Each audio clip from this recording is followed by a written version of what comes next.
Herkese merhaba, Öz Mutfağa hoş geldiniz. Bugün sizler için Ramazan'ın vazgeçilmez tatlısı olan güllaç tarifim var. Sizi fazla bekletmeden hemen tarifime geçiyorum. İyi seyirler diliyorum. Öncelikle tatlımın şerbetini hazırlayacağım. Bunun için 8,5 su bardağı süt kullandım. Su bardağı ölçüm 200 ml standart su bardağı. Tarifin malzeme detaylarını açıklama kısmına ekleyeceğim. Oradan da bakabilirsiniz. 1,5 su bardağı şekeri süte ekliyorum. Ve sütü ocağa alacağım ve şeker içinde eriyinceye kadar sütü ısıtacağım.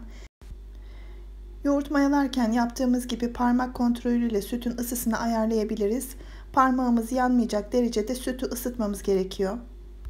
Yaprakları rahat bir şekilde ıslatabilmek için sütü büyükçe bir kaba boşaltıyorum.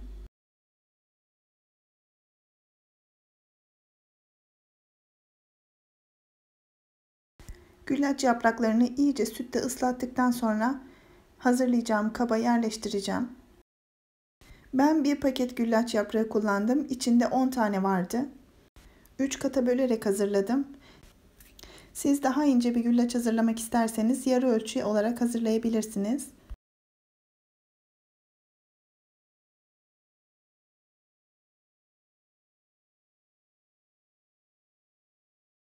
Üç yaprağı bu şekilde yerleştirdikten sonra sütten üzerine kepçeyle gezdiriyorum.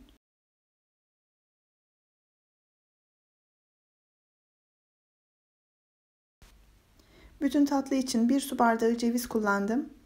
Katların aralarına cevizi serpiyorum. Ben güllaçta herhangi bir aroma kullanmadım arkadaşlar. Vanilya ya da gül suyu gibi. Siz kendi damak zevkinize göre eklemek isterseniz bir paket vanilya ya da birkaç yemek kaşığı gül suyu ekleyebilirsiniz. Diğer katları da aynı şekilde yaprakları iyice ıslatarak yerleştiriyorum. Aralara ceviz serperek bütün yaprakları bu şekilde tamamlıyorum. Bu arada kanalıma abone değilseniz abone olmayı ve tarifimi beğendiyseniz beğen tuşuna basmayı ve sevdiklerinize paylaşmayı lütfen unutmayın.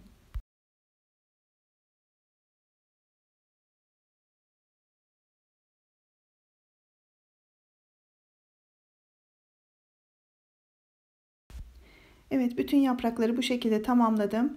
Kalan sütü de güllacın üzerine tamamını boşaltıyorum. Zaten sütün çoğunu emecektir. Altında da biraz süt kalması çok da güzel olur. Sütünü biraz çektikten sonra dilimliyorum. Ve artık süsleme kısmına geçeceğim.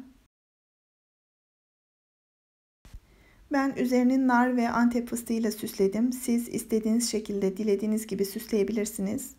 Yerken hatta biraz daha nar ekledim. Narın o ekşimsi tadıyla güllaç mükemmel bir şekilde uyuyor.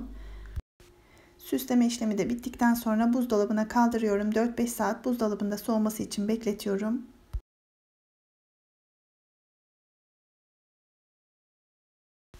Evet, güllacım nefis bir şekilde hazır. Şimdi bir dilim servis edip size de göstermek istiyorum. Kıvamını ve sütünü nasıl iyi bir şekilde çektiğini.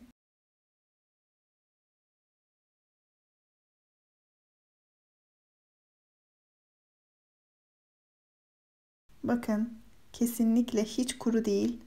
Bol sütlü, çok güzel bir güllaç oldu. Umuyorum ki tarifimi beğenmişsinizdir. Bu tarifi mutlaka denemelisiniz. Deneyecek olanlara şimdiden afiyet olsun. Yeni tariflerde görüşmek üzere. Hoşça kalın.